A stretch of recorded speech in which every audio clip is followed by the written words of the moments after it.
Bismillahirrahmanirrahim. Assalamualaikum warahmatullahi wabarakatuh.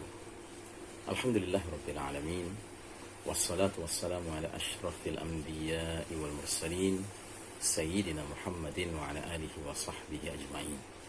Qala Allah Ta'ala fi kitabihil karim ba'da a'udzu billahi minasyaitonir rajim. Ya ayyuhalladzina amanu taqullaha haqqa tuqatih wa la tamutunna illa wa antum muslimun. Jamaah sekalian rahimakumullah, hari ini tanggal 24 April, hari Jumat 2020, kita masih berada dalam situasi di mana umat mengalami kondisi yang luar biasa. Kita belum bisa dengan izin Allah Ta'ala meramaikan masjid-masjid kita. Kita belum bisa melaksanakan sholat Jumat di masjid. Kita masih harus bersabar, ya, dan mudah-mudahan kesabaran kita ini mendapatkan balasan dari Allah Subhanahu wa Ta'ala. Saudara sekalian rahimakumullah, kesempatan kajian akhir zaman kali ini mengambil tema Al-Ghazwul Fikri. Al-Ghazwu artinya perang, Al-Fikri artinya pemikiran. Kadang-kadang disebut juga perang urat saraf, kadang-kadang disebut juga the battle of hearts and minds, ya, pertarungan memperebutkan hati dan pikiran manusia.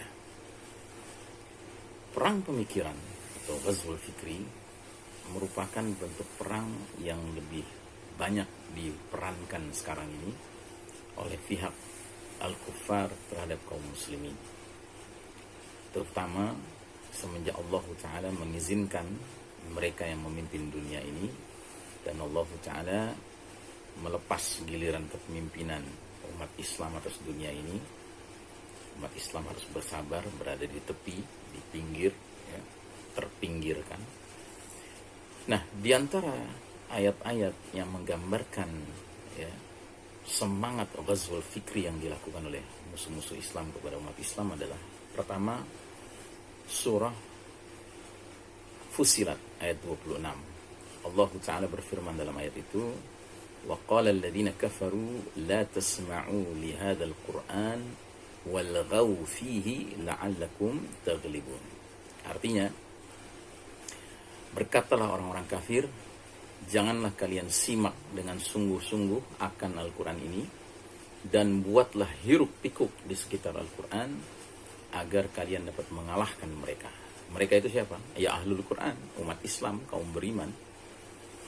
Jadi melalui ayat ini jelas sekali bahwa kaum kufar itu tidak senang bila mana umat Islam itu menjadikan Al-Quran sebagai pedoman hidupnya, sebagai penentu arah kehidupannya, sebagai minhajul hayah, pedoman kehidupannya. Begitu juga dalam surat At-Taubah ayat 32, kita jumpai ayat Allah Ta'ala yang berbunyi, yuriduna ayyutfi'u nurallahi biafwahihim wa ya'ballahu ayyutimma nurahu walau karihal kafirun. Mereka, kaum kafir, berkehendak memadamkan nur Allah, cahaya agama Allah, dengan mulut-mulut mereka. Dan Allah Ta'ala, ya, tidak akan mengizinkan hal itu terjadi.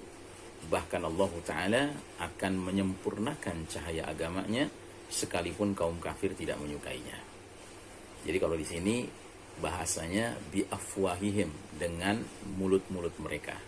Karena memang dahulu kala di zaman Nabi berdakwah di kota Mekah, begitulah setiap kali Nabi menyampaikan dakwah di suatu kalangan kaum Quraisy, maka akan ada di belakang Nabi seseorang atau beberapa orang, ya, penentang dakwah ini, yang dengan mulut mereka menyatakan bahwa itu Muhammad itu orang gila, itu Muhammad itu penyihir, itu Muhammad itu tidak waras, dan seterusnya. Jadi dengan mulut-mulut mereka mengcounter apa yang disampaikan berupa kebenaran cahaya agama Allah oleh Nabi Muhammad SAW. Nah, hari ini sudah barang tentu pengertian dengan mulut-mulut mereka bukan sekedar mulut saja, tetapi dengan segenap, ya, fasilitas telekomunikasi mereka, entah itu internetnya kah, entah itu televisinya kah, mass medianya kah, ya, kemudian ya berbagai social medianya lah dan seterusnya. Kemudian juga kita temukan dalam surah Ali Imran ayat 118. Allah berfirman, "Waddu ma'anittum qad badatil baghdha'u min afwahihim wa ma tukhfi suduruhum akbar." Artinya, mereka kaum kufar itu ingin kehancuran bagimu, bagi Nabi Muhammad SAW dan tentu bagi umatnya. Qad badatil baghdha'u min afwahihim.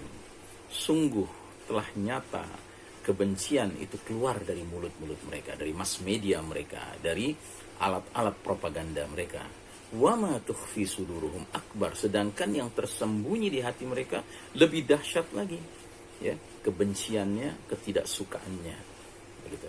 Nah, jadi saudaraku rahimakumullah, ayat-ayat ini semua pada dasarnya memberikan sebuah informasi kepada kita orang-orang beriman bahwa kita wajib berhati-hati ya menghadapi kaum kufar ya. Dan terlebih lagi kita umat Islam yang sedang ditakdirkan Allah hidup in the darkest chapter of the Islamic history, di babak paling kelam dalam sejarah umat Islam, yaitu babak mulkan jabriyah, babak para penguasa yang memaksakan kehendak mereka. Babak di mana Allah Ta'ala sedang mencabut hak kepemimpinan dunia dari tangan Islam dan umat Islam untuk selanjutnya Allah serahkan kepada pihak lain, dalam hal ini the Western civilization, peradaban Barat yang tidak lain adalah the Judeo-Christian society, masyarakat Yahudi Nasrani, terutama Yahudi ya. Nah, ada lagi satu ayat yang Masya Allah kalau kita perhatikan ayat ini lebih dahsyat lagi. Allah Ta'ala sampai berfirman dalam surat Al-Baqarah 217. Allah berfirman, وَلَا يَزَالُونَ يُقَاتِلُونَكُمْ حَتَّى يَرُدُّوكُمْ عَنْ دِينِكُمْ إِنِ اسْتَطَاعُوا. Mereka kaum kafir harbi, ya, kafir harbi itu artinya orang-orang kafir yang memiliki jiwa permusuhan memerangi Islam dan umat Islam. وَلَا يَزَالُونَ يُقَاتِلُونَكُمْ. Mereka tidak henti-hentinya memerangi kalian. Ya. 24 hours a day, 7 days a week, 12 months a year, ya, 24 jam sehari, 7 hari sepekan, 12 bulan setahun. Mereka terus-menerus continuously ya memerangi kalian hingga kalian murtad dari agama kalian. Inistata'u, seandainya mereka sanggup, ya. Jadi mereka punya target. Target mereka itu apa? Memurtadkan umat Islam. Membuat umat Islam itu keluar dari dinnya, dari agamanya, ya. Nah, karenanya saudaraku rahimakumullah, inilah krisis yang sangat serius yang dialami oleh umat Islam hari ini. Krisis di mana upaya ghazwul fikri mereka, perang pemikiran mereka, sudah sedemikian canggihnya sehingga kita menyaksikan di depan mata kepala kita sendiri bertumbangannya mereka-mereka yang asalnya muslim menjadi orang-orang yang mengalami riddah. Ya, riddah itu kemurtadan. Ya. Atau dalam bahasa para ulama kita, mereka terkena dosa yang kelasnya sudah bukan dosa kecil, bukan dosa besar, tapi bahkan dosa yang disebut nawaqidul iman, pembatal keimanan. Ya. Sebagai contoh, ya, kita harus tahu apa saja dosa-dosa pembatal keimanan itu. Karena kalau kita tidak mengetahui, jangan-jangan kita terlibat di dalamnya, padahal ya begitu kita terlibat di dalamnya, ya iman kita di mata Allah Ta'ala sudah dianggap nawaqid, sudah batal, ya, sudah terhapus, ya. Dan ingat, batalnya keimanan seseorang itu merupakan puncak musibah. Kenapa? Karena kalau seandainya seseorang itu mengalami, katakanlah misalnya batal sholat, ya kan, dia sudah ngerti caranya untuk memperbaharui sholatnya. Batal wudhu, dia ngerti caranya memperbarui wudhunya. Batal puasa, dia tahu bagaimana mengganti puasanya. Tapi batal iman tidak semua orang, ya. Jangankan tahu bagaimana cara mereparasinya, memperbaikinya, bahkan menyadari bahwa dia terlibat dalam pembatal keimanan saja masih banyak yang tidak paham. Ya, mari kita ambil contoh. Salah satu contoh nawaqidul iman adalah istihza'u biddin, mengolok-olok agama Allah Subhanahu wa Ta'ala. Ya, jadi mengolok-olok agama Allah itu kategorinya bukan dosa kecil, bahkan bukan dosa besar, tetapi dosa yang disebutkan dalam surat At-Taubah ayat 65, ya, qad kafartum ba'da imanikum, sungguh telah kafirlah kalian setelah kalian tadinya beriman. Ya, ini Allah sebutkan kepada kaum munafik yang sempat ikut berperang dalam perang Tabuk, ya. Dalam perjalanan pulang, mereka kemudian mengolok-olok Rasul, mereka mengolok-olok para sahabat, ya. Hal ini dilaporkan kepada Nabi SAW, bahkan yang melaporkan belum sampai ketemu dengan Nabi, Nabi sudah terima wahyu yang memperingatkan bahwa tindakan istihza tadi, mengolok-olok agama Allah, ayat-ayat Allah, mengolok Rasul Allah, ya, itu pada hakikatnya adalah dosa qad kafartum ba'da imanikum. Sungguh telah kafirlah kalian sesudah kalian tadinya asalnya beriman. Nauzubillah min dzalik. Dan hari ini sejujurnya begitu banyak kita menyaksikan orang-orang yang mengaku muslim dengan ringannya mengolok-olok agama Allah Subhanahu wa taala. Kadang-kadang mengolok salat, kadang-kadang mengolok Al-Quran, kadang-kadang mengolok Nabi Muhammad SAW, kadang-kadang mengolok Allah Ta'ala. Na'udzubillahi min dzalik, ya. Nah, jadi saudaraku rahimakumullah, ini satu contoh, ya. Dan ini ghazwul fikri, perang pemikiran yang dilansir oleh musuh-musuh Allah yang sedang Allah izinkan memimpin dunia hari ini, begitu gencar dilakukan. Salah satu lagi contoh lain misalnya ideologi pluralisme yang disebarluaskan oleh kaum kufar hari ini.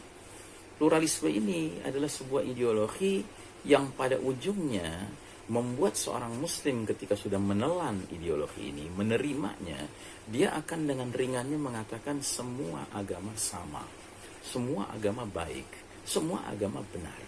Padahal kalau kita perhatikan dalam Al-Quranul Karim, tidak ada Allah Ta'ala pernah mengatakan bahwa semua agama sama, semua agama baik, apalagi semua agama benar. Ya, ayatnya sangat jelas dalam surat Ali Imran ayat 19, Allah Ta'ala berfirman, Inna dina indallahil Islam. Sesungguhnya din di sisi Allah yang diridhoinya hanyalah Islam. Bagaimana mungkin seorang muslim membaca ayat ini, memahaminya, menginternalisasikan dalam dirinya, lalu dengan ringannya dia bisa mengutarakan kalimat semua agama sama? Ya, tidak mungkin. Allah hanya ridho kepada satu, al-Islam. Bahkan dalam surat Ali Imran 85 lebih tegas lagi Allah Ta'ala berfirman, wa may yabtaghi ghairal islami dinan falan yuqbala minhu wa huwa fil akhirati minal khasirin. Dan barang siapa mencari selain Islam sebagai din, sebagai jalan hidup, sebagai agama, maka sekali-kali nggak akan diterima darinya oleh Allah Ta'ala, dan dia di akhirat akan termasuk golongan yang merugi. Jelas tegas disebutkan dalam ayat itu bahwa barang siapa mencoba-coba mencari selain Islam sebagai jalan hidup, dia akan merugi, ya. Di akhirat dia akan merugi. Dan kalau sudah dikatakan merugi di akhirat, maknanya apa? Dia akan dimasukkan ke dalam kemurkaan Allah Ta'ala, yaitu neraka Allah Ta'ala, khalidina fiha abada, kekal selama-lamanya di dalamnya. Wa na'udzubillah min dzalik, ya. Karenanya saudaraku rahimakumullah, kalau kita masih mau mencari lagi, ada satu ayat lagi yang bahkan mengcounter logika ideologi pluralisme itu, yaitu surat Al-Hijr ayat kedua. Allah Ta'ala berfirman, Rubama yawaddul ladina kafaru law kanu muslimin. Kelak di akhirat nanti, orang-orang kafir itu seringkali memohon seandainya dulu di dunia dia dijadikan muslim. Jadi dia menyesal dahulu di dunia tidak menjadikan Islam sebagai pilihan berkeyakinannya, beragamanya, jalan hidupnya. Maka saudaraku rahimakumullah, marilah kita waspada, kita tingkatkan, ya, hifzul iman, semangat memelihara keimanan kita.